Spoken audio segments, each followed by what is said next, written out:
Thanks to Magicmine for sponsoring this video.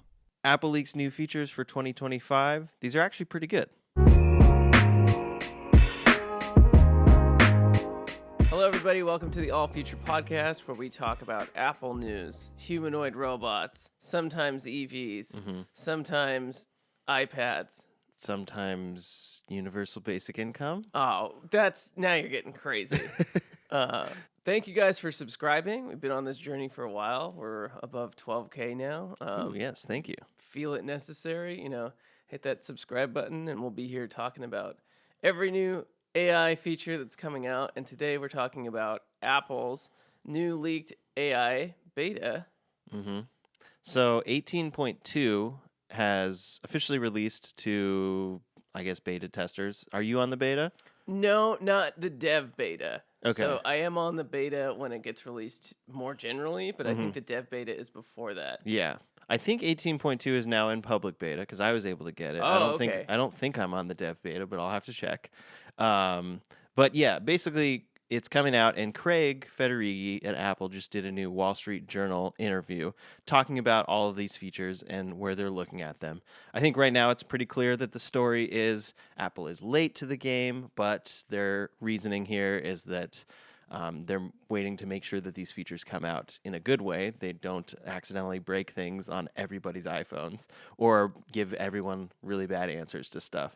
But he talked about a number of the things here, and it has to do with privacy and then private cloud compute, which when asked about that, he basically said other companies don't do it because it's really hard to do. And then they talked about how Siri is now 13 years old, and it's been getting better little by little over time, and then will continue to get better little by little, and then they're going to be releasing a new version soon. But he did say it's not something that's going to become like, this is my sentient pal Siri. He specifically said no to that. That was a bummer. We all want to see our sentient pal Siri, and I feel like Chat GPT, their advanced voice is already looking like that. It's a little easier to have a conversation with. I thought all these criticisms were fair that they gave him, and I thought all the answers were good, except why announce all these features right away? Yeah. That's the only gripe I have with this, and I think a lot of people have with this. Not that they don't understand that you want security. Security is obviously super important in the middle of this, and we can explain why. Every time you send those things out to the cloud, it's just an opportunity for something else to get that data. Even if it's secure, we know there's been tons of data breaches happening where everyone has your credit card number now and everyone has your passwords. So we just want to minimize the amount that your personal information about whatever it is that you're doing doesn't go out to the cloud and in a way that's unsafe. Yeah. And so the real thing is they showed a demo at WWDC of them doing something like asking Siri, go look in my email address and tell me when my flight's leaving today, which is an absolutely awesome feature, but I don't think we're getting those features until like late 2025. Yeah, you'll basically be on the cusp of a new iPhone release before those features, which this phone was quote unquote made for, is actually coming out for. All your new processing power, all your new RAM had to be in the iPhone 16 or 15 Pro and above to do this, which also they found out was not true when they people went and hacked their old phones and put Apple Intelligence on it. So those are all the criticisms, but this new round of stuff that they have put out on the beta is pretty cool. Have you gotten to play with it yet? A little bit. I think I just got it yesterday or the day before, and I just checked. It is the developer beta, so I am earlier than you, I guess. And then I signed up for it a little later than you did, so you might be already streamlined for the releases. Where I've checked mine a couple times and I have not seen it yet. Yeah, Interestingly, this one had the thing at the bottom where. You know where it gives you like the new update and then it says also available, and it said iOS 18.2 at the bottom. So it's possible it's maybe there and you didn't see it. But it brings out a bunch of new features, and one of them I had to join a waitlist for. I was hoping it'd be a super short waitlist like it was to initially join the Apple Intelligence features, but I'm still waiting on that one. And that is all the image stuff. There's actually a new app on the phone, a new icon called Playground. Oh, okay. Right there. Yeah, Okay. and I open it, and it just tells me early access requested. So there's what it shows on there. And that is the thing that's going to bring specifically Image Playground, Genmoji, and Image Wand. And it said they're ready for you to share feedback, but then I click done, and it just goes to the home screen. So I'm still waiting on that. But Image Playground is coming quite soon. People already have this, and their waiting list has been up. They're experiencing this on the developer beta, but Image Playground is the app that like integrates into messages and is also its own app, and you can create stylized images based on prompts and images for like you and friends. And this is basically something you can already do with a lot of other apps, but they're just building it right into there. So you're in the middle of a conversation with someone, some funny thing comes to mind. Instead of, I don't know, searching for a GIF or searching for whatever, you can just generate whatever you want to do. And it seems very clearly stylized and cartoonish that Apple's going that direction as opposed to like getting photorealistic at all here. So it's a very like fun thing, and you can even tell that by the icon on the home screen. And then Image Wand is one where they kind of demo it mostly in Notes, but you like make a little sketch of what you want something to be, and then you circle it, and then it turns it into something. So it's like a generative prompt, but that is actually your own design instead of just words. Is this in Photos or is this in its own app? I think it will be integrated probably across, but they've shown it in Notes specifically. Oh, okay. Like you use the Apple Pencil within Notes to draw something, circle it, and then it generates an image. Oh, okay. Yeah, another image generation tool. Mm-hmm. Awesome. So, Andrew, one of the big themes of this podcast is optimization and optimizing through technology, but also one thing that we can optimize is our own brains. Magicmine is a mental performance shot. It has a bunch of different things in it that make it really useful. And essentially, this, for me, just is a great focus shot. The first thing I love about it is that it adds to your daily caffeine. So if you have coffee or tea, you take this with it and it extends that caffeine release and it avoids like that afternoon crash. Yeah, there's a bunch of great mushrooms in here. Ashwagandha, lion's mane. There's a lot of vitamins and minerals. It looks like an all-around great just daily health shot. This helps me a lot throughout the week, especially when I have a lot of different things to do. So we're going to take this before we're about to film a few podcasts. And I've noticed that it's very helpful just to get me kind of in the zone. I'm stressed all the time with doing things for this podcast, doing things for other jobs, and anything that can get me less stressed is a good thing for me. So, bottoms up. You've been working out a lot more and just getting that motivation to do it. Does this shot in the morning just help you like get into those things in the morning? Yeah, and I'm at the point now where I very much look forward to having this in the morning. It is good. It was really good. So to check out Magicmine for yourself, go to magicmine.com/allfuture20, and the code allfuture20 will get you 48% off of your first subscription for the next 10 days or 20% off of a one-time purchase. And then, Genmoji is the next one there, and that's generating your own emojis. I'm curious to see what that's like and how it all sends, and will they send okay over RCS now that they have RCS support, or will it only really work with iPhones? Have you ever used, are they called emojis on Apple? I've used them a couple times, but yeah. I've used them once or twice when they came out, and I have used them 0 times since. Maybe more fun for people who are younger than us, but yeah. None of these things in image generation world seem to be things that we might use all the time. Like maybe in addition to a GIF or something like that. Yeah. 1% better. I don't think that people are upgrading their phone for these things. Yeah. Maybe there's a couple people, but I don't think this is like in general this stuff that is really getting people excited about Apple Intelligence. But the next one is a pretty big one, and I've already experienced this and played with it a little bit, and that is Siri through ChatGPT. Or ChatGPT through Siri, rather. And this is just you're using Siri. It can't answer your question, and it needs to send it out to ChatGPT. And so there's a whole process here. I think a lot of people were a little worried when this first came out that they're automatically being opted into ChatGPT. No, you have to go to settings under Apple Intelligence. You have to first turn this on. So you have to opt in. It's not a thing that you have to opt out of if you want. You have to opt in first. And then I was able to sign in through settings with my own ChatGPT login or OpenAI login. And I've only played with it a little bit. So far, I kind of still like using the GPT app because it's always Siri's like, popping up in front of whatever you're doing. And it doesn't feel as like I'm in a full experience with it. It's kind of like it's going to disappear, and then I'm not sure where it went. But yeah, have you? So you don't have this yet I either? haven't played with it. I do have ChatGPT installed on my action button to start a voice Yeah. chat. Mm-hmm. I think the best features of that, and maybe like the Meta Ray-Ban glasses that's different than using Siri, is that you can ask follow-up questions and you can interrupt it. When you have advanced voice mode, you can interrupt it. Yeah. And so, yeah, what you're trying to say, or what it seems like you're saying, is that this isn't going to replace that. It's almost easier just to go straight to the action button to ChatGPT. Yeah. Than, is it asking you every time, do you want to send this out to ChatGPT, or does it just do it automatically? I think you have that option in settings.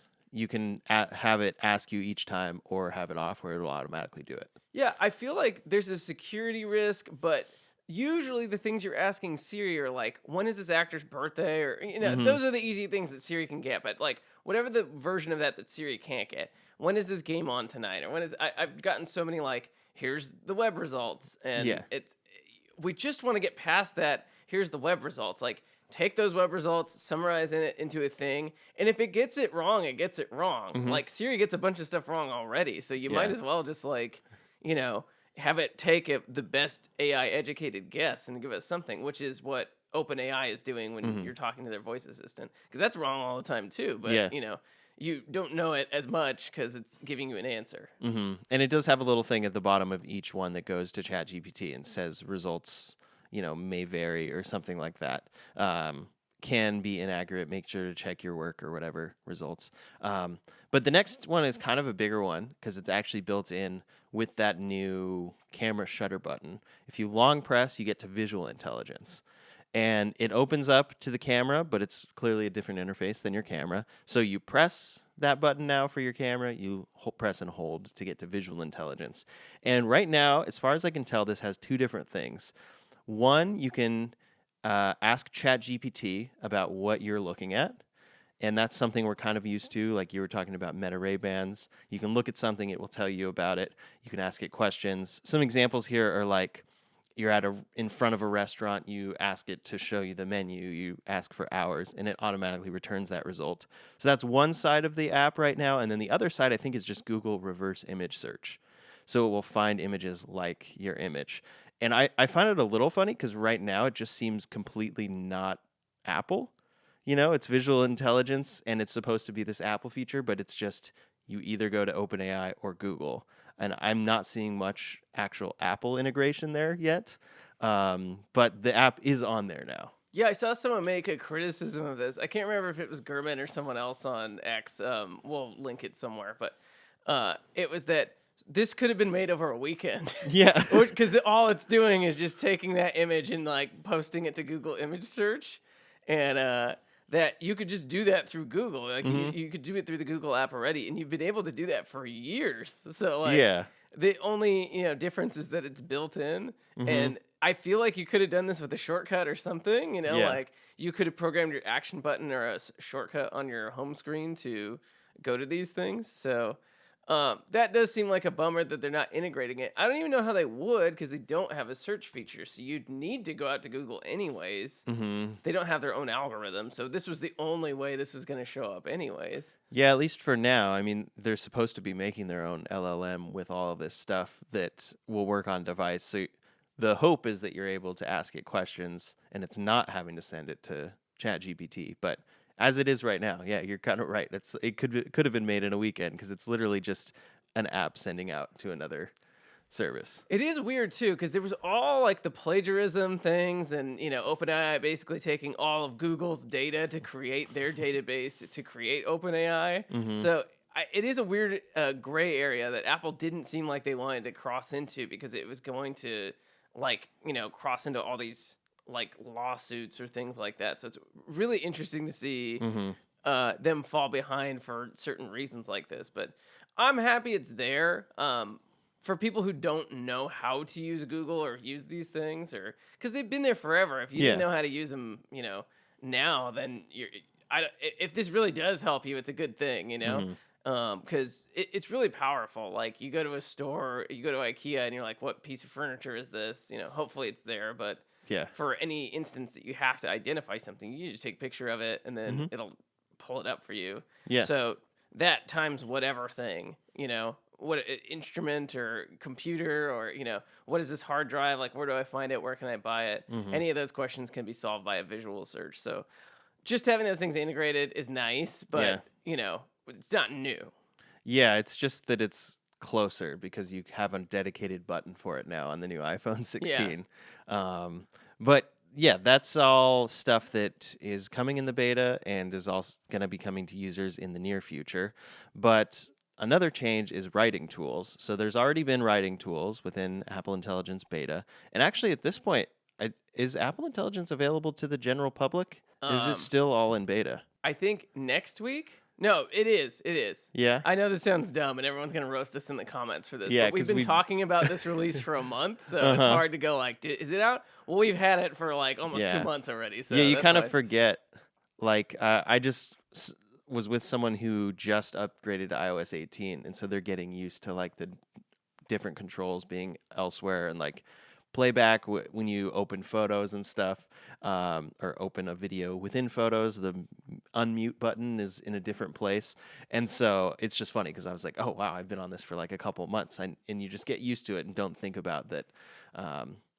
Yeah, just not everyone's bragging. Well, just beta guys, We're beta guys now. It's just you're just the dumb risk taker who's fine with accidentally bricking your phone potentially. But in any case, the writing tools have already been upgraded a little bit. Previously, there were only 3 styles you could choose from, and now you can describe the tone or content that you want. And they say, quote, such as adding more dynamic words or turning an email into a poem. So you can do a lot more with these writing tools, which is good to see because previously it was kind of like, okay, if I don't want one of these 3 tones, or if I know that this tone is going to sound very AI, I don't really want to use these. So it's good to see them dialing those in a little better. Yeah, I don't send a lot of emails. Well, that's not true. I send the emails I have to send have to have such specific instructions that if I mention one thing that like distracts someone from the like 3 line items that I 100% need to be done because it's like taxes or something like very serious, that like doesn't have like, oh, this was great. Can we fix X, Y, or Z or something like that? It's like, I need this done, I need this done, and I need this done. Like, thank you very much. I appreciate your help with this or something like that. And so I feel like AI tools for me just distract from that. Yeah. And then they can't write those actions for me. I'd have to tell it like, hey, write me this, but include these 3 actions. And by the time I did that, like the email's already written. Or whatever. Exactly. So, but I can see rewriting for like, if you have to, like, can you soften this up for this person or can you make this feel like a lot more, complimentary or something like that? Yeah. If you're writing those like sales or like you're trying to, get someone to come to your party or, like these are business level sort of things, not just, but if you're trying to do that and really butter people up or I could see these being like a lot more helpful. Yeah, and they're definitely cool to have on your phone, but I don't know. I feel like it's going to be a little bit of time before people are going to be truly wanting to use these regularly, beyond just what you're talking about. Like, giving it a prompt to write something longer, I feel like it's going to be a while before we're going to want it to actually do that for us. And there's going to be a whole long process of seeing what it did, being like, no, absolutely not. And then still experimenting, though, and over time being like, okay, this is actually doing something that I like. And we'll see if it learns from our feedback or if there is a way to give it feedback.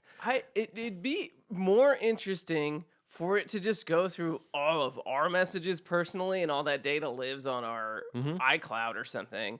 And then it could predict the text better because it'd be coming from us and how we write instead of this like huge database of how everyone writes.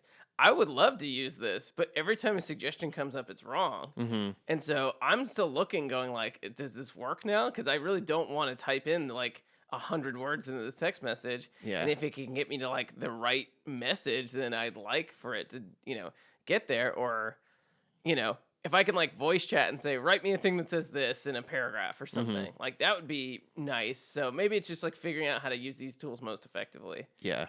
Ryan knows more than anyone when I'm driving. I send tons of misspelled voice chat words or the wrong yours or yours. And Ryan's like, oh, Andrew's driving again. Yeah, so I mean that is something that hopefully will get better in time with upgraded Siri.